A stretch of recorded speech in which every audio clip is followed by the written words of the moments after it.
بسم اللہ الرحمن الرحیم وَلَقَدْ يَسَّرْنَا الْقُرْآنَ لِلذِّكْرِ فَهَلْ مِن مُدَّكِرٍ۔ السلام علیکم ورحمۃ اللہ۔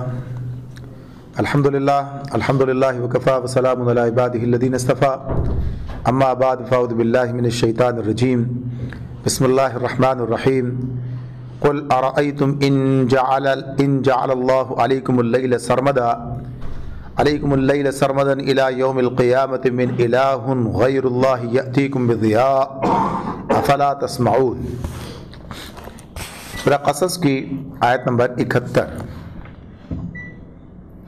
اے نبی ان سے کہو، کبھی تم لوگوں نے غور کیا کہ اگر اللہ قیامت تک تم پر ہمیشہ کے لیے رات طاری کر دے تو اللہ کے سوا وہ کون سا معبود ہے جو تمہیں روشنی لا دے؟ کیا تم سنتے نہیں ہو؟ قل ارأیتم ان جعل اللہ علیکم النہار سرمدا الی یوم القیامۃ من الہ غیر اللہ یأتیکم بلیل تسکنون فیہ افلا تبصرون۔ ان سے پوچھو، کبھی تم نے سوچا کہ اگر اللہ قیامت تک تم پر ہمیشہ کے لیے دن طاری کر دے تو اللہ کے سوا وہ کون سا معبود ہے جو تمہیں رات لا دے تاکہ تم اس میں سکون حاصل کر سکو؟ کیا تم کو سوچتا نہیں؟ یہ دو متضاد چیزیں اللہ تعالیٰ نے ان دونوں آیتوں میں سامنے رکھتے ہوئے یہ بات انسان سے پوچھی ہے کہ اللہ نے جو نظام بنایا ہے شب و روز کا، دن اور رات کا، یہ نظام انسان کی ضرورتوں کو پورا کرتا ہے اور انسان کی ضرورتوں کے لحاظ سے بنایا گیا ہے۔ دن کام کے لیے اور رات آرام کے لیے، اور اسی اعتبار سے دن کو روشن کیا گیا اور رات کو تاریک رکھا گیا۔ یہ چیزیں انسان برتتا ہے لیکن کبھی یہ نہیں سوچتا کہ یہ چیزیں بنانے والے نے اس کے لیے کتنی حکمت کے ساتھ بنائی ہیں، اور اگر ایسا نہ کیا جاتا تو پھر انسان کتنی مشکل کے اندر گرفتار ہو جاتا۔ تو اللہ تعالیٰ اسی بات کو ان کے سامنے رکھتے ہیں کہ یہ جو نظام بنایا ہے، صرف اس نظام پر غور کرو کہ اگر یہ اللہ تعالیٰ ہمیشہ کے لیے رات طاری کر دے، کچھ لوگوں کو آرام پسند ہے، تو پھر نتیجہ کیا نکلے گا؟ سارے کام کا کیا نتیجہ نکلے گا؟ کس طرح سے ہوں گے؟ اس کے کیا اثرات ہوں گے؟ کیا اس کے مشکلات کا سامنا کرنا پڑے گا؟ اور اگر اسی طرح سے دن جو ہے روشن کر دیا جائے، بس دن ہی دن رہے، ہر وقت روشنی رہے، تو پھر رات کا جو آرام ہے، اور رات میں جو انسان اپنے کاموں کو ختم کر دیتا ہے، اور صرف انسان ہی نہیں بلکہ تمام چرند پرند بھی اس طرح سے اپنے کام کو بند کرتے ہیں، اور پھر اسی طرح پوری کائنات جو ہے گویا کہ ایک طرح سے تھم جاتی ہے اور انسان کے لیے آرام کا موقع اس میں حاصل ہو جاتا ہے۔ ورنہ اگر دن ہی دن رہے تو یہ چیزیں اس طرح سے ممکن نہیں ہوں گی۔ وہ دورانیہ جو اللہ تعالیٰ نے مقرر کیا ہے اور جس میں انسان سہولت حاصل کرتا ہے، تو فرمایا کہ یہ اللہ ہی ہے جس نے سارا نظام بنایا، کسی اور کے بس کی بات یہ نہیں ہے کہ اس میں تغیر و تبدل کر سکے اور اس طریقے سے انسان کو لیے مفید بنا سکے۔ وَمِن رَحْمَتِهِ جَعَلَ لَكُمُ اللَّيْلَ وَالنَّهَارَ لِتَسْكُنُوا فِيهِ وَلِتَبْتَغُوا مِن فَضْلِهِ وَلَعَلَّكُمْ تَشْكُرُونَ۔ یہ اسی کی رحمت ہے کہ اس نے تمہارے لیے رات اور دن بنائے تاکہ تم رات میں سکون حاصل کرو اور دن کو اپنے رب کا فضل تلاش کرو تاکہ تم شکر گزار بنو۔ تو یہ اللہ تعالیٰ نے دن اور رات کی غایت جو ہے، اس کی ضرورت جو ہے وہ یہاں پر واضح کر دی۔ انسان اسے برت رہا ہے اور اس کے فائدے اٹھا رہا ہے، لیکن فائدہ اٹھانے والا اس نعمت کی قدر نہیں کرتا، یعنی اپنے رب کو پہچانے اور اس کا شکر گزار بندہ بنے، یعنی اس کی نعمتوں کی قدر کرنے کے ساتھ اس کے احکامات پر عمل درآمد کرے اور اس کی نافرمانی سے اور اس کے ساتھ کفران نعمت سے بچے۔ وَيَوْمَ يُنَادِيهِمْ فَيَقُولُ أَيْنَ شُرَكَائِيَ الَّذِينَ كُنتُمْ تَزْعُمُونَ۔ یاد رکھیں وہ لوگ، وہ دن جب کہ انہیں پکارے گا، پھر پوچھے گا کہ کہاں ہیں میرے وہ شریک جن کا تم گمان رکھتے تھے۔ پھر حشر کے دن کی بات دوبارہ شروع کی ہے، پہلے بھی یہ بات گزری تھی، اب یہاں کسی اور حوالے سے یہ بات آ رہی ہے کہ وہ دن، اس دن کا کو اپنے تصور میں لاؤ اور اس دن کے بارے میں جو باتیں بتائی گئی ہیں ان باتوں کو ذرا یاد کرو۔ تو اسی میں سے بتایا وَنَزَعْنَا مِن كُلِّ أُمَّةٍ شَهِيدًا فَقُلْنَا هَاتُوا بُرْهَانَكُمْ فَعَلِمُوا أَنَّ الْحَقَّ لِلَّهِ وَضَلَّ عَنْهُمْ مَا كَانُوا يَفْتَرُونَ۔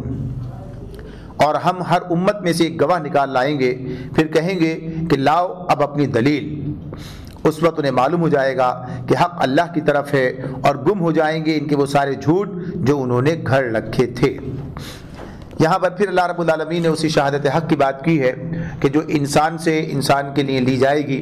تو یہاں پر یہ بات بتائی جا رہی ہے اس حوالے سے، ایک تو شہادت دینے کا فریضہ جن لوگوں کے سپرد کیا گیا ان کا کام ہے، اس حوالے سے بات ہوتی ہے۔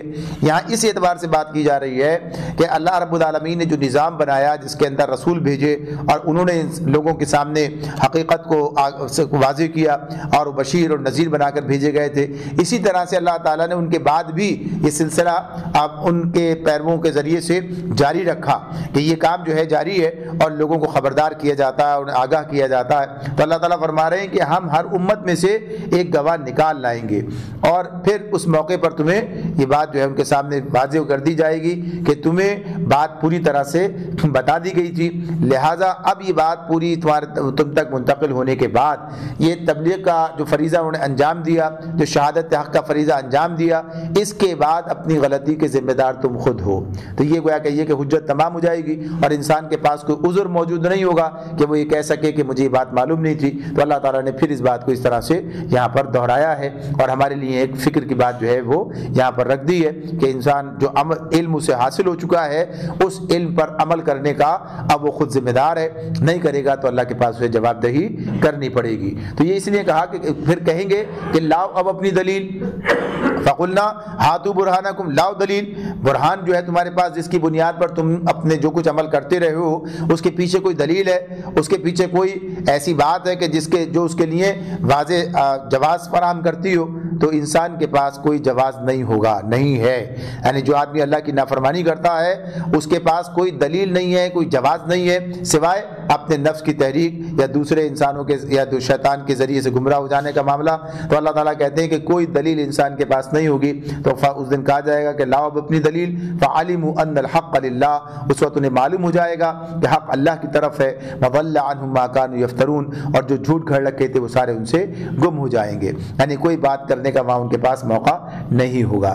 اس پر یہ بات ایک انداز سے مکمل کی ہے۔ اب اس کے بعد دوسرا بات موسیٰ علیہ السلام کے حوالے سے پھر اس وقت کی شروع کی ہے اور قارون کا قصہ بیان کیا ہے۔ ان قارون كان من قوم موسى فبغى عليهم وآتيناه من الكنوز ما ان مفاتحه لتنوء بالعصبة اولي القوة اذ قال له قومه لا تفرح ان الله لا يحب الفرحين۔ یہ ایک واقعہ ہے کہ قارون موسیٰ کی قوم کا ایک شخص تھا، پھر وہ اپنی قوم کے خلاف سرکش ہو گیا اور ہم نے اس کو اتنے خزانے دے رکھے تھے کہ ان کی کنجیاں طاقتور آدمیوں کی ایک جماعت مشکل سے اٹھا سکتی تھی۔ ایک دفعہ جب اس کی قوم کے لوگوں نے اس سے کہا پھول نہ جا، اللہ پھولنے والوں کو پسند نہیں کرتا۔ یہ قارون جس کا ذکر یہاں پر ہمارے ساتھ اس وقت آ رہا ہے اور ایک اور مقام پر بھی اس کی بات کہی گئی ہے، تو یہاں اللہ رب العالمین یہ بات بتا رہے ہیں کہ قارون ایک ضرب المثل بن کر سامنے آتا ہے، یعنی دولت کے اعتبار سے کسی دولت حاصل ہوئی ہے تو اس اعتبار سے گویا کہیے کہ قارون کو جو ہے بطور مثال کے پیش کیا جاتا ہے۔ تو اللہ تعالیٰ نے خود اس کے بارے میں یہ بات بتائی کہ ایک طرف تو اس کا تعارف کرایا، تو پہلی بات یہ بتائی کہ قارون جو ہے یہ موسیٰ علیہ السلام کی قوم کا ایک شخص تھا۔ تو اس کے بارے میں کہا ہی جاتا ہے کہ یہ موسیٰ علیہ السلام کا چچا زاد بھائی تھا، یعنی اس کے بارے میں یہ بات کہی جاتی ہے۔ لیکن یہ بات کہ جو خود اللہ تعالیٰ نے بتائی کہ اس کی قوم میں سے تھا، تو یہ بات تو طے شدہ ہے کہ ہاں بنی اسرائیل کے اندر سے تھا۔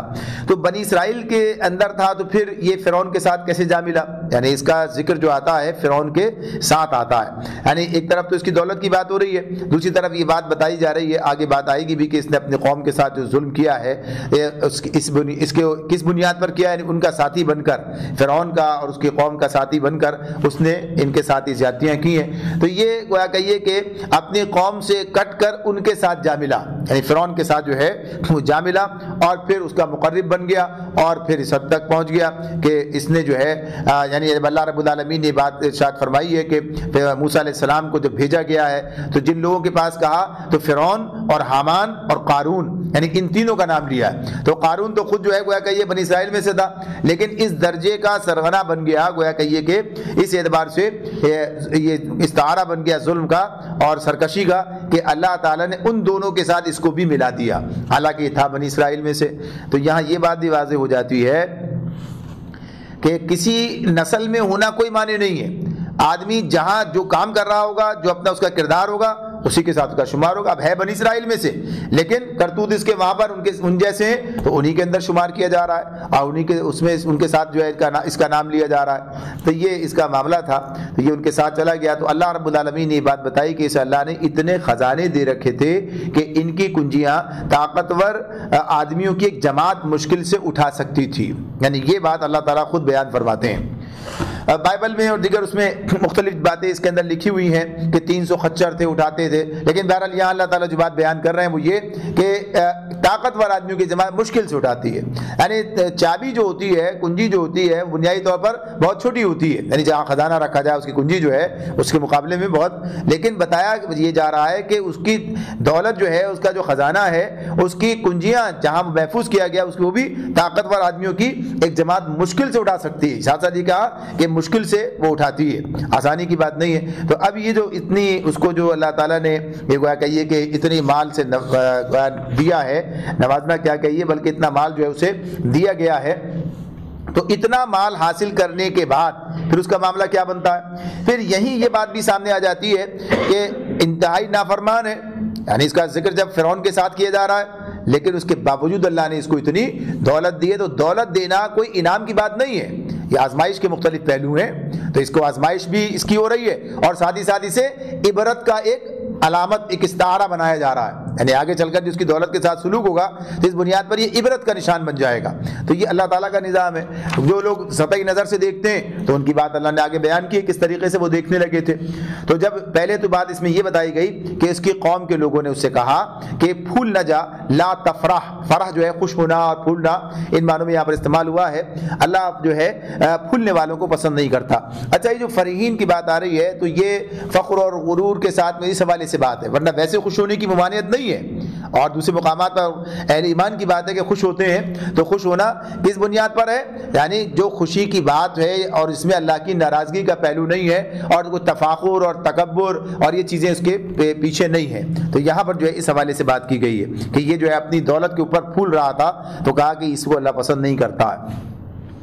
وَابْتَغِ فِي مَا آتَاكَ اللَّهُ الدَّارَ الْآخِرَةَ وَلَا تَنْسَ نَصِيبَكَ مِنَ الدُّنْيَا وَأَحْسِنْ كَمَا أَحْسَنَ اللَّهُ إِلَيْكَ وَلَا تَبْغِ الْفَسَادَ فِي الْأَرْضِ إِنَّ اللَّهَ لَا يُحِبُّ الْمُفْسِدِينَ.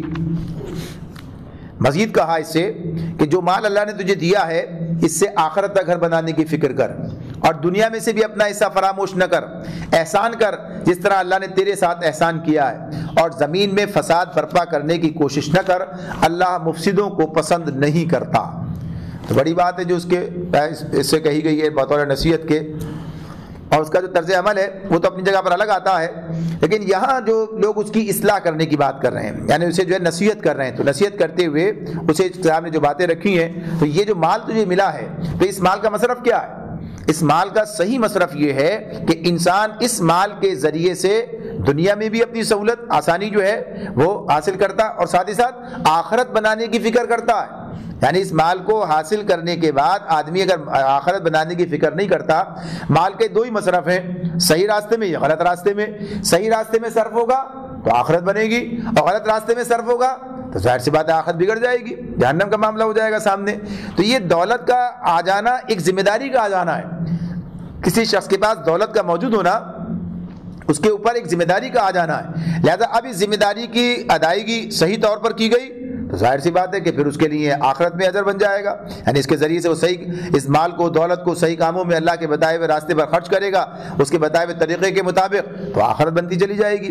لیکن اگر وہ اسے اس کے خلاف کرے، یعنی اس میں یہ بات بھی ہو سکتی ہے کہ انسان اس مال کو خرچ ہی نہ کرے بلکہ بخل کر کے بیٹھ جائے، تو یہ بھی غلط کام ہوگا. یعنی اس کا جو مصرف ہے، جو اس کا استعمال ہے، وہ کام نہیں کر رہا ہے آدمی. ایک تو ہے کہ غلط راستے میں صرف کرنا، اور ایک یہ ہے کہ اس پر سانپ بن کر بیٹھ جانا، یعنی بخل کرنا. تو بخل کرنا خود بھی ایک جرم ہے. تو اس اعتبار سے بھی وہ جرم کا مرتکب ہوگا، تو نتیجہ کیا نکلے گا؟ آخرت برباد ہو جائے گی. اور جو چیز اس کی آخرت بنانے کے لیے اس کے پاس تھی اسے اس نے ضائع کر دیا، استعمال ہی نہیں کیا، تو یہ جرم اس کے لیے کافی ہو جائے گا. تو یہ اس کے لیے ان سے کہا کہ جو مال اللہ نے تجھے دیا ہے اس سے آخرت کا گھر بنانے کی فکر کر۔ تو ہر صاحب دولت کے لیے یہی بات ہے کہ وہ اس مال سے اپنا آخرت کے لیے راستہ جو ہے وہ صاف کرے اور آخرت کی تیاری کرے۔ نبی کرم صلی اللہ علیہ وسلم نے اسی والے سے بات یہ بتائی ہے کہ تیرا مال وہ ہے کہ جو تو نے اللہ کے پاس جمع کرا دیا، یعنی اللہ کے راستے میں خرچ کر کے، اور دنیا میں سے بھی اپنا حصہ فراموش نہ کر، یعنی دنیا میں جو تیری ضروریات ہیں وہ بھی استعمال، وہ بھی انسانی ضرورت ہے، اس پر بھی خرچ کیا جا سکتا ہے، اور پھر جس طرح اللہ نے تیرے ساتھ احسان کیا ہے تو بھی احسان کر، یعنی لوگوں کے ساتھ احسان کر۔ تو یہ بات جو ہے اسے کہی جا رہی ہے کہ انسان کے پاس مال کا، دولت کا، کسی بھی چیز کا اور اس کی صلاحیتوں کا، ان تمام کا آ جانا اللہ تعالیٰ کا فضل ہے، اس کا احسان ہے۔ انسان کی اپنی کوئی اس کے اندر استحقاق نہیں ہے کہ وہ کہے کہ یہ تو مجھے ملنا ہی چاہیے تھا، یہ تو مجھے ملا ہے تو میری اپنی کوشش اور اپنی قوت اور اپنی صلاحیت اور اپنی قابلیت اور اپنے استحقاق کی بنیاد پر ملا ہے، ایسا نہیں ہے۔ یہ قارونی سوچ ہے، اس کا ذکر آگے آ رہا ہے۔ اور پھر مزید کہا کہ زمین میں فساد برپا کرنے کی کوشش نہ کر، زمین میں فساد برپا کرنے کی کوشش نہ کر۔ تو کیا کر رہا تھا یہ فساد؟ تو جو کچھ یہ کام ظلم کر رہا تھا وہ تو اپنی جگہ، لیکن مال کا غلط استعمال زمین میں فساد کو جنم دیتا ہے، یعنی مال کا غلط استعمال جو ہوگا، جب بھی ہوگا، چاہے وہ اسراف کی صورت میں ہو، چاہے وہ غلط کاموں میں ہو، تو مال کا غلط استعمال زمین کو فساد سے بھرے گا، زمین کے اندر فساد پیدا کرے گا۔ جو آدمی غلط طریقے سے اگر دیا ہے تو اسے صحیح طریقے سے استعمال کرنا ہے۔ تو یہ اس حوالے سے بھی ہوگی بات یہ، اور ویسے جو اس کے اعمال تھے، کردار تھا، اس حوالے سے بھی بات ہوگی کہ زمین فساد برپا کرنے کی کوشش نہ کر، اللہ مفسدوں کو پسند نہیں کرتا۔ قال انما اوتیتہ علی علم عندی اولم یعلم ان اللہ قد اہلک من قبلہ من القرون من هو اشد منہ قوۃ واکثر جمعا ولا يسأل عن ذنوبہم المجرمون۔ تو قارون نے جواب دیا، یعنی جو کچھ اسے نصیحت کی جا رہی تھی، اس کا جواب اس نے یہ دیا کہ یہ سب کچھ تو مجھے اس علم کی بنا پر دیا گیا ہے جو مجھ کو حاصل ہے۔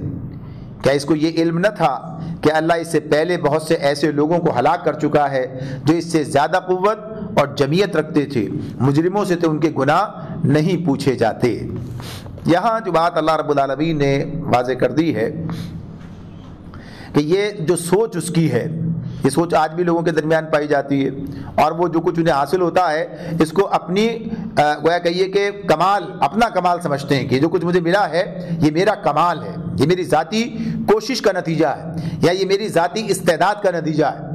حالانکہ یہ کوشش کرنے کی صلاحیت بھی اللہ نے دی، یہ استعداد جو اس کے اندر پائی جاتی ہے یہ بھی اللہ تعالیٰ نے دی ہے، اور اس پر موقوف نہیں ہے معاملات اس پر موقوف نہیں، اس لیے کہ یہ بات بڑی واضح ہے اور عام ہے اور مشاہدے کے اندر آتی ہے کہ ایک ہی صلاحیتوں کے حامل افراد، ایک آدمی دولت مند ہوتا ہے، ایک تہی دست ہوتا ہے، یعنی ایک بات سامنے آتی ہے کہ ایک ہی صلاحیت کے حامل ہیں، ایک ہی جیسے مواقع انہیں حاصل ہیں، ایک ہی باپ کے دو بیٹے ہیں، اولادیں ہیں اس کی مختلف، اور انہیں سارے ذرائع میسر اسی طرح سے، لیکن ایک جو ہے وہ اس معاملے میں آگے ہے، یعنی اس کو اللہ نے زیادہ مال دیا ہے، دوسرے کو کم دیا ہے، یعنی یہ بات سامنے آتی ہے۔ ایک کی زندگی زیادہ جو ہے گویا کہیے کہ خوشحالی سے عبارت ہے، اور دوسرا جو ہے تنگ دستی کی زندگی بسر کر رہا ہے، حالانکہ ایک ہی موقع اہل سب کچھ انہیں حاصل رہے، اور ایک ہی جگہ، بلکہ بعض اوقات ایسا بھی ہوتا ہے کہ جاہل لوگ جو ہیں وہ ایسے لوگوں کو ملازم اپنے پاس رکھتے ہیں جو علم میں بہت آگے ہوتے ہیں، بڑے دانشور ہوتے ہیں، بڑے عقل مند ہوتے ہیں،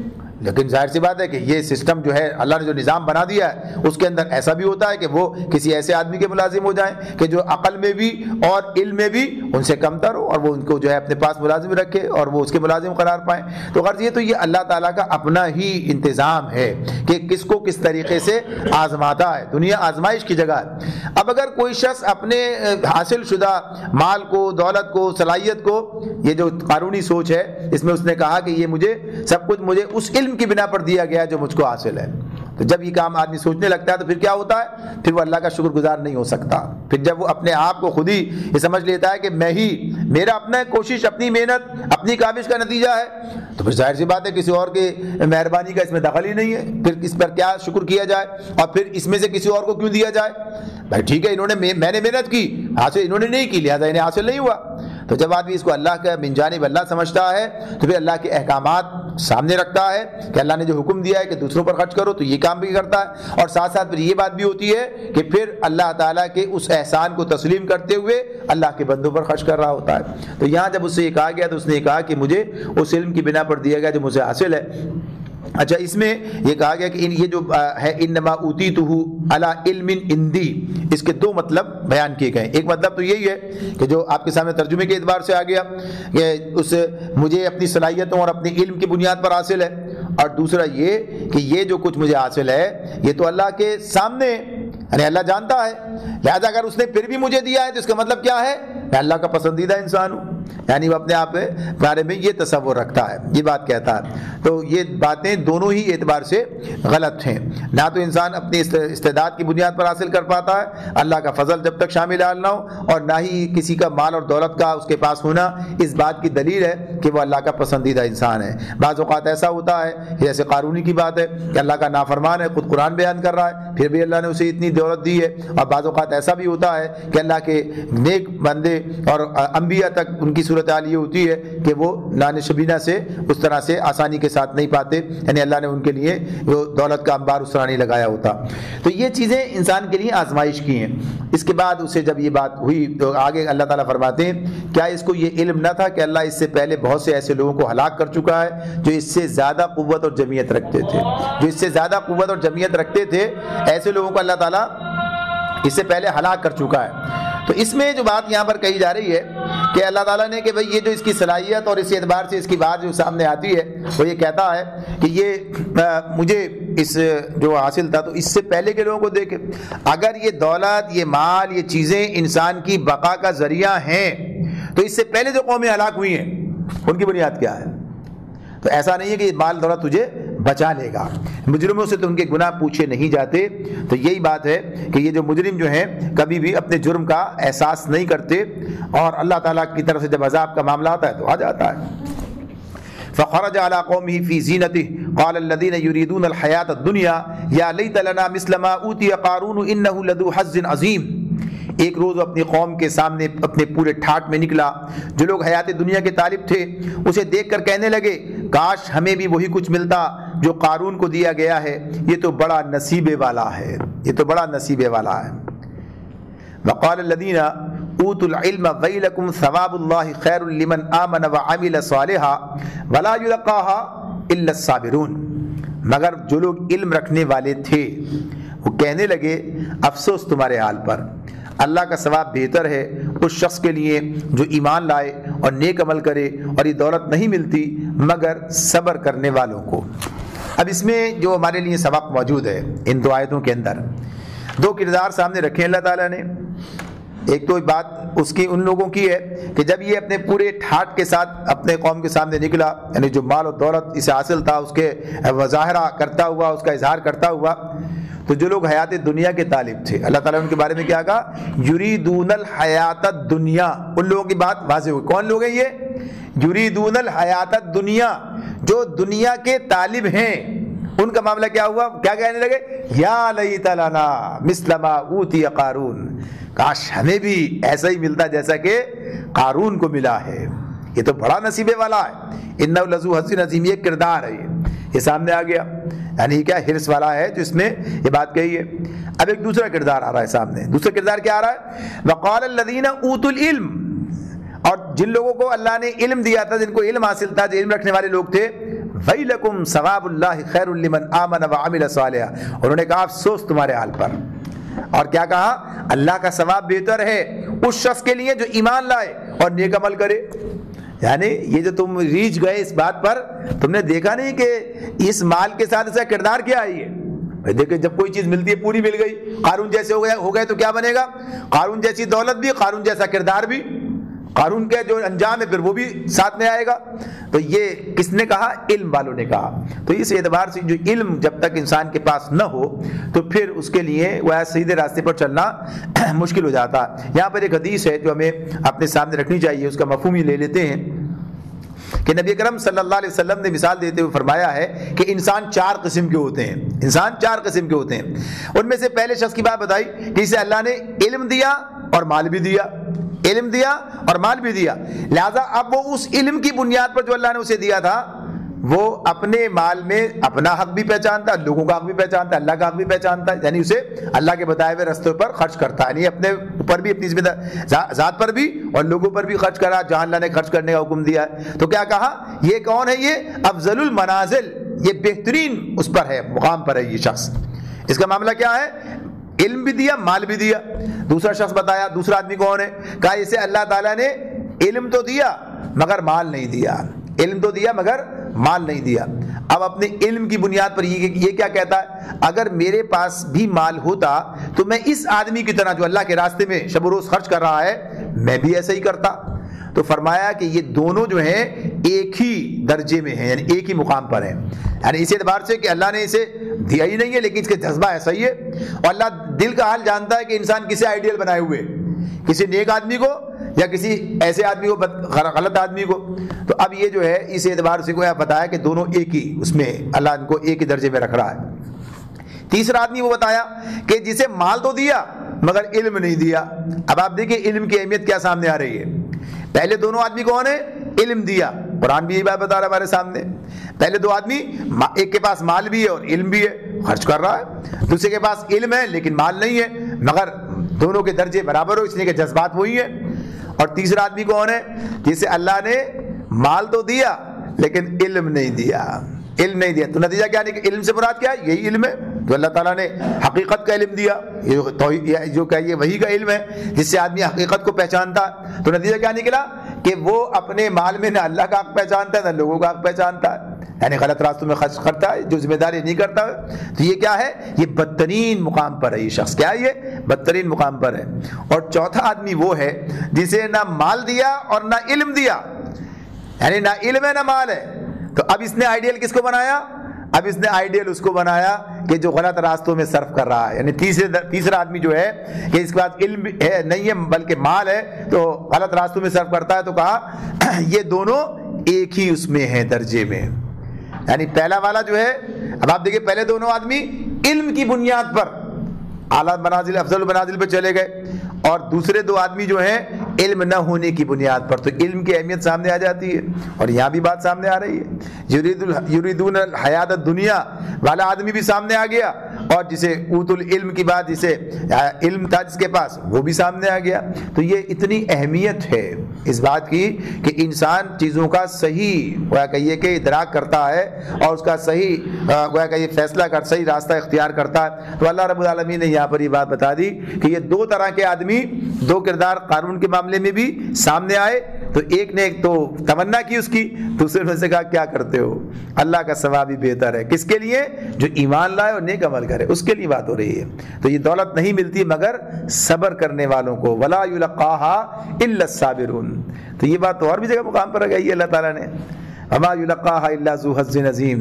یعنی کہا تو یہ جیسے کہا تھا کہ نیکی کو بدی سے، بدی کو نیکی سے دور کرنے والی بات. تو یہاں بھی صبر جو ہے یہ انسان کو صحیح راستے پر آگے بڑھنے میں مدد دیتا ہے. تو بنیادی طور پر یہ جو صبر کرنے کی بات ہے تو یہ اسی اعتبار سے ہے کہ یہ جو انداز فکر ہے جو علم کی بنیاد پر حاصل ہوا ہے، اور یہ ثواب الہی کی بخشش کن لوگوں کے حصے میں آتی ہے کہ جو ثابت قدمی سے حلال طریقے پر ہی یکسو رہتے ہیں. ان کا علم کیا بتاتا ہے؟ حرام طریقے سے حاصل کی ہوئی چیز جو ہے چاہے وہ کتنی کثرت کیوں نہ ہو، جیسے قرآن مجید میں کہا ہے اللہ تعالیٰ نے کہ طیب تھوڑا ہو تو بھی قیمتی ہے، اور چاہے حرام کی کثرت تمہیں کتنا ہی دل لبائے تمہارا، یہ دونوں برابر نہیں ہو سکتے.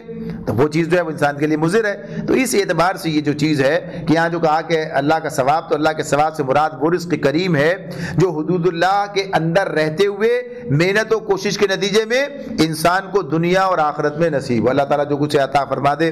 اور صبر سے پھر کیا مراد ہے کہ صبر کرنے کے ساتھ کیا ہے کہ جذبات اور خواہشات پر قابو رکھنا، لالچ اور حرص و آز کے مقابلے میں ایمانداری اور راست بازی پر قائم رہنا. کوئی بڑے سے بڑا نقصان ہو رہا ہو صحیح راستے پہ چلنے میں تو گوارا کر لینا، اور کوئی جو ہے کوئی بڑے سے بڑا فائدہ ہو، ہاتھ سے نکلا جاتا ہو صحیح راستہ اختیار کرنے میں تو اسے بھی گوارا کر لینا. تو اس اعتبار سے قانع رہنا یہ سب چیزیں. تو یہاں پر یہ اللہ تعالیٰ نے جو بات بتائی ہے تو اس تناظر میں بھی ہے کہ جو مشرکین مکہ کی بات کل آئی تھی سامنے آپ کے کہ اس لیے ادھر نہیں آ رہے تھے کہ یہ سارا جو دھندا چل رہا ہے، یہ ساری تجارت اور مال و متاع یہ ہاتھ سے چلا نہ جائے، کہیں ہماری وہ حیثیت جو آج ہے کل اس طرح نہ رہے تو پھر ہمارا نقصان ہو جائے۔ تو یہاں پر یہ بات بتائی جا رہی ہے کہ جو اللہ تعالیٰ عطا کرے وہی اصل ہے اور وہی انسان کے لیے نافع ہے، لیکن شرط اس کے لیے یہ ہے کہ صبر انسان کے اندر موجود ہونا چاہیے۔ فَخَسَفْنَا بِهِ وَبِدَارِهِ الْأَرْضَ فَمَا كَانَ لَهُ مِنْ فِئَةٍ يَنْصُرُونَهُ مِنْ دُونِ اللَّهِ وَمَا كَانَ مِنَ الْمُنْتَصِرِينَ۔ آخرکار ہم نے اسے اور اس کے گھر کو زمین میں دھسا دیا، پھر کوئی اس کے حامیوں کا گروہ نہ تھا جو اللہ کے مقابلے میں اس کی مدد کو آتا، اور نہ وہ خود اپنی مدد آپ کر سکا۔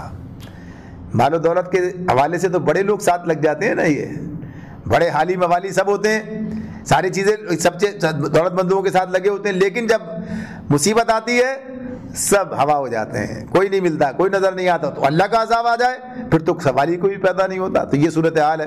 تو کہا کہ نہ خود ہی اپنی کوئی مدد کر سکا، نہ اس کا مال اس کے کام آیا، اور نہ کوئی فرد اس کے کام آ سکا۔ جب اللہ تعالیٰ کا عذاب اس کے اوپر آ گیا تو اللہ تعالیٰ یہ بات بتا رہے ہیں کہ اللہ نے اسے جو ہے زمین میں دھسا دیا، اور اس کا گھر جو ہے اور کوئی چیز اس کے پاس باقی نہ رہی، وہ سارا جو نتیجہ نکلا۔ تو اب اس کے بعد کیا ہوا؟ فرمایا وَأَصْبَحَ الَّذِينَ تَمَنَّوْا مَكَانَهُ بِالْأَمْسِ يَقُولُونَ وَيْكَأَنَّ اللَّهَ يَبْسُطُ الرِّزْقَ لِمَن يَشَاءُ مِنْ عِبَادِهِ وَيَقْدِرُ لَوْلَا أَن مَّنَّ اللَّهُ عَلَيْنَا لَخَسَفَ بِنَا وَيْكَأَنَّهُ لَا يُفْلِحُ الْكَافِرُونَ۔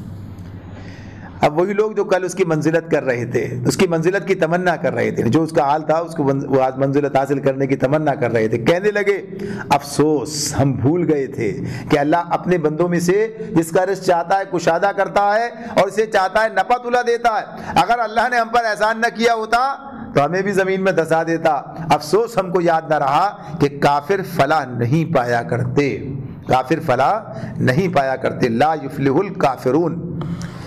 تو یہ جو چیزیں آ رہی ہیں نا، لا یفلح المجرمون، لا یفلح الظالمون، لا یفلح الکافرون، تو یہ کیفیات ہیں نا لوگوں کی الگ الگ، یہ جو ان کے کردار ہیں اس حوالے سے بات ہے۔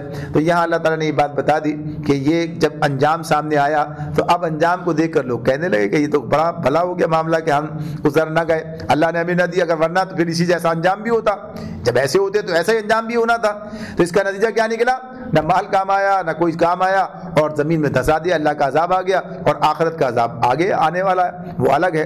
تو یہ بات انہوں نے تسلیم کر لی کہ اللہ جس کا رزق چاہتا ہے کشادہ کرتا ہے، جسے چاہتا ہے نپا تلا دیتا ہے، تو یہ ساری اللہ کی مشیت ہے، اس کی بنیاد پر یہ رزق کی کمی بیشی ہوتی ہے، نہ اس کا اللہ کے انعام کا معاملہ ہے اور نہ کسی کے پر اللہ کے غضب کی بات ہے۔ یہ معاملہ تو اس کے عمل کے نتیجے میں پھر آگے سامنے آتا ہے، آگے جو ہے پھر اس کے بعد سامنے آتا ہے کہ انسان اس نعمت کو، اس دولت کو اس طرح استعمال کرتا ہے کہ اللہ کی رحمتوں کا اپنے آپ کو مستحق بناتا ہے، یا اللہ کے غضب کا اپنے آپ کو مستحق بنا لیتا ہے۔ دونوں چیزیں اس طرح ممکن ہوتی ہیں۔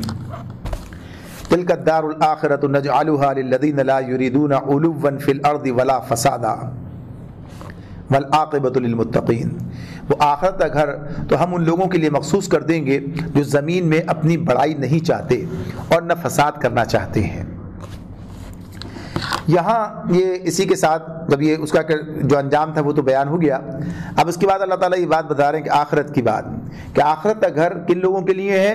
ان لوگوں کے لیے مخصوص کر دیں گے، یعنی یہ کامیابی کے اعتبار سے کہ کامیابی جنہیں حاصل ہوگی، یعنی جسے گھر تو وہ ہوتا ہے جہاں انسان کو سکون حاصل ہوتا ہے، جہاں سکون نہ ہو تو کیا کہتے ہیں؟ یہ گھر نہیں ہے، جہنم ہے، یہ کہہ رہا ہوتا ہے نا، تو جہنم بھی ٹھہرے گا تو انسان وہاں بھی، لیکن ظاہر ہے وہاں سکون نہیں، اس لیے گھر کہلانے کے لائق ہی نہیں ہے وہ۔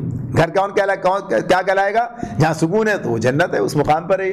تو یہ کہتے ہیں کہ یہ جو ہے آخرت کا گھر ہم ان لوگوں کے لیے مخصوص کر دیں گے جو زمین میں اپنی بڑائی نہیں چاہتے اور نہ فساد کرنا چاہتے ہیں۔ دو باتیں اس میں بیان ہوئی ہیں۔ اپنی بڑائی نہیں چاہتے، بڑائی نہیں چاہنے سے مراد کیا ہے؟ یعنی تکبر نہیں کرتے، زمین میں اپنے آپ کو بڑا بنانا نہیں چاہتے ہیں، سرکش جبار و متکبر بن کر نہیں رہتے بلکہ بندے بن کر رہتے ہیں، یعنی یہ ان کی صورت ہے۔ اللہ کے بندوں کو اپنا بندہ بنانے کی کوشش نہیں کرتے، یہ کیفیت، بڑائی نہیں چاہتے۔ لیکن اس سے مراد جو ہے یہ نہیں ہے کہ کوئی آدمی زمین کے میں بڑے بننے کی بات جو ہے، یعنی حکمرانی کی بات، اختیار و اقتدار کی بات، یہ بذات خود طلب کرنا پسندیدہ نہیں ہے، یعنی انسان بڑا بننے کی کوشش کرے پسندیدہ نہیں ہے، لیکن اس مقصد کے لیے کہ انسان خیر بھلائی فلاح یعنی دنیا میں قائم کرنے کے لیے، ظاہر سی بات ہے کہ اب جیسے امر بالمعروف کا کام ہے، نہی عن المنکر کا کام ہے، اسے بغیر قوت نافذہ کے یہ انجام نہیں پا سکتا، یعنی کام کے لیے قوت نافذہ درکار ہے. تو اب جو لوگ قوت نافذہ حاصل کرنا چاہتے ہیں تو اس نے کہا بھئی یہ دیکھو زمین بڑا بننے کے چکر میں ہے یہ. تو یہ وہ والی بات، وہ کس مقصد کے لیے؟ وہ اپنے مقصد کو حاصل کرنے کے لیے یہ کام چاہتے ہیں، یعنی ان کا معاملہ اس اعتبار سے ہے. تو وہ چیز کیفیت الگ ہے، وہ معاملات الگ ہیں، اور اس کے لیے انسان خود اپنی ذات کے لیے نہیں بلکہ اس نظام کے، اس دین کے کو جو ہے غالب کرنے کے لیے اس قوت نافذہ کو حاصل کرنا چاہتا ہے، اس اقتدار کو حاصل کرنا چاہتا ہے، اور اس کا مقصد جو ہے وہ صرف اسی حد تک رہتا ہے. اپنی ذات جو ہے اس کے اندر نہیں ہوتی. اگر یہ کام کسی اور کے ذریعے ہو جائے تو پھر اسی کے ذریعے پھر اس پر اکتفا کرتا ہے. ضروری نہیں ہے کہ وہ فرد خود ہو اور تب یہ کام کرے. اگر یہ کام کسی اور فرد کے ذریعے انجام پا جائے تو بہرحال وہ اس کے لیے وہ بھی بات جو ہے قابل قبول ہوتی ہے. تو غرض یہ کہ اس مقصد کے لیے کام کرنا وہ اس کی تعریف میں نہیں آتے ہیں. یہ وہ لوگ ہیں جس کے لیے دوسری بات کیا بتائی ہے؟ فساد کی بات ہی بتائی ہے. یعنی لا یریدون علوا فی الارض ولا فسادا، یعنی ان کی جو بڑائی ہے وہ فساد کے لیے ہے. انسان جب خود بڑا بننے کی کوشش کرتا ہے، اللہ کے بندوں کو جو ہے اپنا غلام بنانا چاہتا ہے، تو زمین میں فساد برپا کر دیتا ہے. اور جو لوگ اللہ کے دین کے غلبے کے لیے قوت نافذہ کو حاصل کرنا چاہتے ہیں تو وہ فساد نہیں، اصلاح کا کام کرتے ہیں. تو یہ بات جو ہے دونوں چیزیں ایک ساتھ مل کر جب آئیں گی تو وہ ذاتی بڑائی ہے اور یہ جو ہے دین کے غلبے کے لیے. تو اس میں فساد نہیں ہوگا بلکہ اصلاح کا معاملہ ہوگا. والعاقبۃ للمتقین، اور انجام کی بھلائی متقین ہی کے لیے ہے. من جاء بالحسنۃ فلہ خیر منها ومن جاء بالسیئۃ فلا یجزی الذین عملوا السیئات الا ما كانوا یعملون. جو کوئی بھلائی لے کر آئے گا اس کے لیے اس سے بہتر بھلائی ہے، اور جو برائی لے کر آئے تو برائیاں کرنے والوں کو ویسا ہی بدلہ ملے گا جیسے وہ عمل وہ کرتے تھے. سورت اختتام پر جا رہی ہے تو آخر میں اللہ تعالیٰ یہ خصوصی باتیں جو ہیں جو گویا کہ خلاصے کے طور پر بھی سامنے ہیں بتائی جا رہی ہیں کہ انسان بھلائی کرے گا تو فائدہ کس کا ہے؟ اس کا اپنا ہے. اللہ اسے بہتر بدلہ اسے دے گا، اور برائی کے معاملے میں جتنی برائی اتنا ہی بدلہ ملے گا. اس میں اضافے کی بات نہیں ہے، لیکن نیکیوں کا بدل جو ہے وہ اللہ تعالیٰ اضافے کے ساتھ دیا کرتا ہے. ان الذي فرض عليك القرآن لرادك الى معاد قل ربي اعلم من جاء بالهدى ومن هو في ضلال مبين.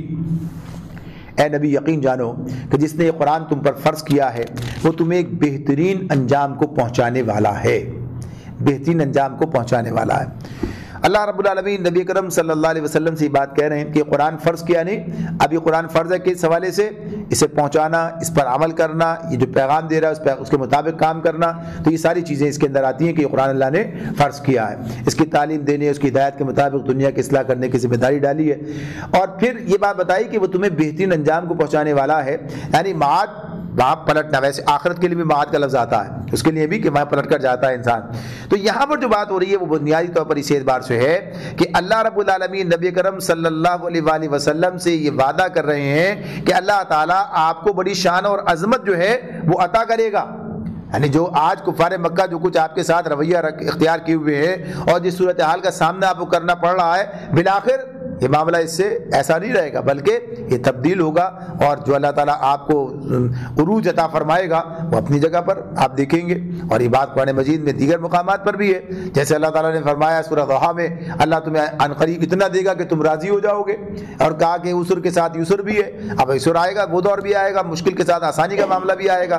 تو یہ بات بھی کہ اللہ تعالیٰ آپ کا آوازہ بلند کر دے گا، یہ سب چیزیں بھی بتائی ہیں.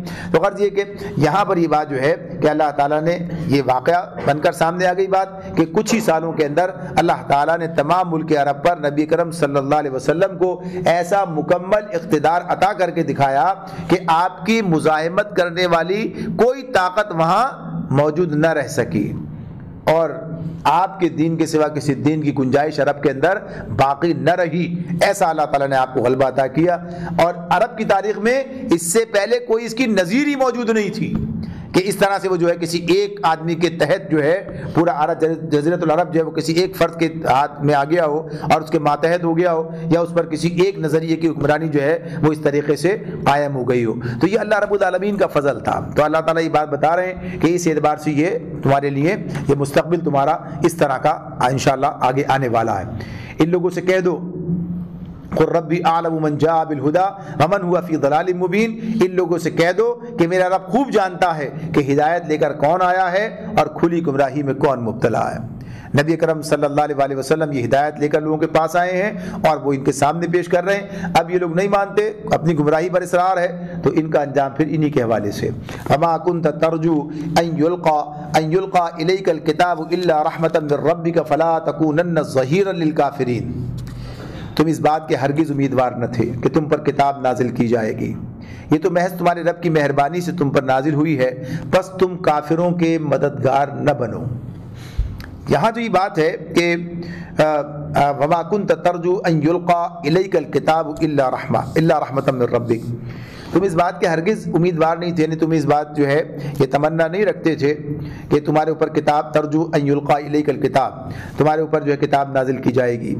یہ بات نبی کرم صلی اللہ علیہ وآلہ وسلم کی نبوت کے ثبوت کے طور پر بیان کی جا رہی ہے. قرآن مجید میں اللہ رب العالمین نے یہ بات بیان فرمائی ہے, اور یہ بات وہ لوگ جانتے تھے, یعنی مشرکین مکہ اس بات سے پوری طرح واقف تھے, آگاہ تھے کہ نبی اکرم صلی اللہ علیہ وآلہ وسلم جس وقت نبوت کا اعلان آپ نے, یعنی آپ کو نبوت عطا ہوئی ہے, اس سے پہلے کی جو آپ کی زندگی ہے اس میں کوئی ایسی علامت وہ نہیں پاتے کہ اس کی بنیاد پر یہ کہیں کہ بھئی یہ آدمی تو پہلے سے اسی چیز کی تیاری کر رہا تھا, اس کے تو باتیں ہمیں ایسی, اس کے کام, اس کے سارے جس طرح یہ ماحول بنا رہا تھا, جس طریقے سے باتیں کر رہا ہے, اس سے تو اندازہ ہی ہو رہا تھا پہلے سے کہ ایک دن یہ آدمی کوئی ایسی بات کرنے والا. ایسی کوئی بات آپ کے اس میں سیرت میں وہاں پر نظر نہیں آتی ہے. یہ بات اپنی جگہ کہ آپ انتہائی شرافت کے ساتھ امن پسندی, پاس عہد اور ادائے حقوق اور خدمت خلق کی سیرت رکھتے تھے, یعنی یہ سب چیزیں لوگ تسلیم کرتے تھے, مگر کوئی ایسی چیز نمایاں نہیں تھی اس کی بنا پر یہ بات کہی جا سکتی ہو کہ یہ نبوت کا دعویٰ کر دیں گے ایک دن اٹھ کر. یعنی یہ بات کہیں سے نظر نہیں آتی تھی. اجتماعی نظام کے حوالے سے کوئی چیز پیش کر دیں گے, یا ایسا زبردست جو ہے کوئی نظام جو ہے دنیا کے سامنے رکھ دیں گے, اور ایسی کوئی بات ان کی طرف سے آ جاتی سامنے, تو یہ چیز جو تھی کوئی شخص نہیں کہہ سکتا تھا کہ یہ پہلے سے آپ کا معاملہ تھا. تو اس میں اچانک جو تبدیلی آتی ہے, یعنی نبی اکرم صلی اللہ علیہ وآلہ وسلم غار حرا سے جب آئے ہیں, اس کے بعد جو موضوعات آپ نے بیان کرنے شروع کر دیے, جو خطبات آپ کے سامنے آنے لگے, جو زبان آپ نے استعمال کرنی شروع کر دی, ارے اس کا کوئی پہلے سے موجود نہیں تھا معاملہ, لوگ پہچانتے تھے کہ یہ بات اس طرح نہیں ہے. تو یہ ساری چیزیں کیا ہوئی, وہ الفاظ, وہ اصطلاحات جو قرآن کی صورت میں سامنے آ رہی ہیں, تو یہ بات جو ہے لوگوں کے لیے ایک وہ کہیے کہ دلیل بن کر سامنے آ رہی تھی, لوگوں کے لیے ایک نشانی بن کر سامنے آ رہی تھی کہ وہ نبی کرم صلی اللہ علیہ وسلم کو نبی کی حیثیت سے پہچان لیں. تو یہ بات اپنی جگہ پر ہے, اور پوری سیرت جو ہے, اور جب نبی کرم صلی اللہ علیہ وآلہ وسلم کو اللہ تعالیٰ نے نبوت عطا کیا, اس کے بعد کی جو ابتدائی روداد ہے, جب آپ سیرتی کتابوں میں دیکھتے ہیں تو اس میں یہ بات واضح طور پر سامنے آ جاتی ہے کہ آپ کا جو رویہ ہے, جو طرز عمل ہے, وہ یہ بتا رہا ہے کہ آپ اس کے منتظر نہیں تھے. ورنہ اچانک پریشان ہو جانے کی, جیسے آپ غار حرا کے اندر فرشتہ آپ کے پاس آئے, جبرائیل علیہ السلام آئے, اور پھر جو واقعہ ہوا وہاں پر, اور اس کے بعد جب آپ گھر گئے ہیں تو کیا کیفیت تھی آپ کی, گھبرائے ہوئے ہیں, پریشان ہیں, یہ کیفیت ہے یہ. اور اس کے بعد پھر جو تسلی دی ہے حضرت خدیجہ رضی اللہ تعالیٰ نے کس انداز میں دی ہے کہ اللہ تعالیٰ آپ کو جو ہے ہلاک نہیں کرے گا, اللہ تعالیٰ آپ کو رسوا نہیں کرے, آپ ایسے اور ایسے ہیں. یعنی یہ نہیں کہا بھائی آپ تو انتظار ہی کر رہے تھے, آپ کا تو سارا ہی تھا, یہ تو آگے چلو خوش ہو جائیے, یہ تو ایسی بات نہیں تھی. یا وہاں پر گئے ہیں, ورقہ بن نوفل کے پاس گئے اور فوراً پہچان لیا ہے کہ ہاں یہ بات جو اس شخصیت اور ان کی بات کے واقعہ ہے, یہ کوئی شیطان نہیں آیا آپ کے پاس, بلکہ اللہ کا پیغام ہی آیا ہے آپ کے پاس فرشتے کے ذریعے سے. تو غرض یہ کہ یہ بات جو ہے اس انداز سے جب آئی ہے سامنے, تو لوگوں نے محسوس کر لیا ہے کہ یہ بات جو ہے یہ انقلاب آ گیا ہے, اور یہ انقلاب اللہ کی جانب سے آیا ہے. تو یہ ایک دلیل کے طور پر جو ہے اللہ رب العالمین نے یہاں پر بیان کیا ہے, اور واضح طور پر قرآن مجید میں اللہ رب العالمین نے اس بات کو بیان فرمایا ہے اور کہہ دیا ہے نبی کرم صلی اللہ علیہ وسلم سے کہ اے نبی تم تو جانتے تک نہ تھے کہ کتاب کیا ہوتی ہے. ما کنت تدری مل کتاب, ما کنت تدری مل کتاب ولل ایمان ولکن جعلناہ نورا نہدی بہ من نشاء من عبادنا. اے نبی تم تو جانتے تک نہ تھے کہ کتاب کیا ہوتی ہے اور ایمان کیا ہوتا ہے, مگر ہم نے اس وحی کو ایک نور بنایا جس سے ہم رہنمائی کرتے ہیں اپنے بندوں میں سے جس کی چاہتے ہیں. تو یہ بات اتنی واضح طور پر اللہ نے بیان کی, اور اسی بنیاد پر یعنی سورہ شورہ کی آیت ہے اس میں وضاحت کر دی گئی ہے کہ یہ اللہ تعالیٰ کی طرف سے آپ کو نبوت عطا کی گئی، جیسے موسیٰ علیہ السلام کو راہ چلتے بلا لیا اور نبوت عطا کر دی گئی، یعنی اس سے پہلے کہ معاملہ اس طرح کا نہیں تھا ان کے سامنے، ایسی نبی کرم صلی اللہ علیہ وآلہ وسلم کو اللہ تعالیٰ نے نبوت عطا کر دی ہے، اور پھر جو چیزیں تبدیلی آپ کے اندر آئی ہے وہ دنیا نے دیکھی اور پہچانی ہے۔ تو اس میں کہا کہ تم بس کافروں کے مددگار نہ بنو، تو کافروں کے مددگار نہ بننے کا معاملہ کیا ہے، کس اعتبار سے ہے، یعنی جب اللہ رب العالمین نے آپ کو یہ نعمتیں بھی مانگے عطا فرما دی ہیں تو اب کیا ہے، اب آپ اس کام میں کوتاہی نہ کریں۔ اس کام میں کوتاہی کرنے کا مطلب کیا ہوگا، یعنی ایسا نہیں کہ آپ کر رہے تھے یہ بات کہ اس اعتبار سے، بلکہ ان کی مدد کی بات، تو کہا جا رہا ہے کہ اللہ نے جو انعام کیا ہے تو یہ تو نبی صلی اللہ علیہ وسلم کا طریقہ ہے، یہ کام جو کر رہے ہیں یہ تو اس کی قدردانی اس نعمت کی ہے کہ جو آپ کو عطا کی گئی ہے۔ اگر یہ نہ کریں تو گویا کافروں کی جو ہے مددگاری ہو جائے گی، وہ کام ہی چھوڑ دیا جو کام سپرد کیا گیا تھا۔ اس لیے نبی کرم صلی اللہ علیہ وسلم نے بالکل تندہی کے ساتھ اس کام کو انجام دیا ہے۔ غار ہرا سے آنے کے بعد آپ جب اس کام پر لگے تو مرتے دم تک آپ وہ کام کرتے چلے گئے، اور جتنی استعداد اور استطاعت اس سے آگے بڑھ کر، اس لیے اللہ رب العالمین قرآن مجید میں بیان کرتے ہیں کہ آپ اس کام میں اپنے آپ کو گھلائے دے رہے ہیں، یعنی یہ چیز اللہ کی طرف سے بطور گویا کہ یہ کہ انعام کے سامنے آ رہی ہے کہ اللہ اتنی تعریف بیان فرماتے ہیں۔ وَلَا يَصُدُّنَّكَ عَنْ آيَاتِ اللَّهِ وَلَا يَصُدُّنَّكَ عَنْ آيَاتِ اللَّهِ بعد إذ أنزلت إليك وادع إلى ربك ولا تكونن من المشركين۔ فرمایا اللہ رب العالمین نے، اور ایسا کبھی نہ ہونے پائے کہ اللہ کی آیات جب تم پر نازل ہوں تو کفار تمہیں ان سے باز رکھیں۔ وَادْعُ إِلَىٰ رَبِّكَ وَلَا تَكُونَنَّ مِنَ الْمُشْرِكِينَ، اپنے رب کی طرف دعوت دو اور ہرگز مشرکوں میں شامل نہ ہو۔ وَلَا تَدْعُ مَعَ اللَّهِ إِلَٰهًا آخَرَ لَا إِلَٰهَ إِلَّا هُوَ كُلُّ شَيْءٍ هَالِكٌ إِلَّا وَجْهُهُ لَهُ الْحُكْمُ وَإِلَيْهِ تُرْجَعُونَ۔ اپنے رب کی طرف دعوت دو، ہرگز مشرکوں میں شامل نہ ہو، اور اللہ کے ساتھ کسی دوسرے معبود کو نہ پکارو، اس کے سوا کوئی معبود نہیں ہے، ہر چیز ہلاک ہونے والی ہے سوائے اس ذات کے، یعنی اللہ کی ذات کے، فرما روائی اسی کی ہے اور اسی کی طرف تم سب پلٹائے جانے والے ہو۔ تو یہاں آخر میں پھر اللہ تعالیٰ نے وہ توحید کے سارے جو ہے وہ چیز سمیٹ کر بیان کر دی ہیں اور واضح کر دیا گیا ہے کہ ایک اللہ ہی خالق ہے اور اسی کو باقی رہنا ہے، باقی سب مخلوق ہیں اسی کے زندہ رکھنے سے زندہ ہیں، اور جب وہ چاہے تو انہیں موت دے دے گا۔ تو کل شیء ہالک الا وجہ، صرف ایک اللہ ہی ہے جو اپنی ذات کے بلبوتے پر زندہ ہے، موجود ہے اور حی و قیوم ہے، تو وہی سب کو جو اس کو جب تک زندہ رکھے ہوئے ہے، اور اسی کے لیے حکمرانی بھی اسی کی ہے اور لوگوں کو پلٹ کر اسی کے پاس جانا ہے۔ تو اس اعتبار سے یہ توحید کے بیان پر اس صورت کا اختتام ہوتا ہے، سورۃ القصص کا۔ اللہ رب العالمین ہمیں اسے سمجھنے اور اس کے مطابق زندگی بسر کرنے کی توفیق عطا فرمائے۔ وآخر دعوانا ان الحمد للہ رب العالمین۔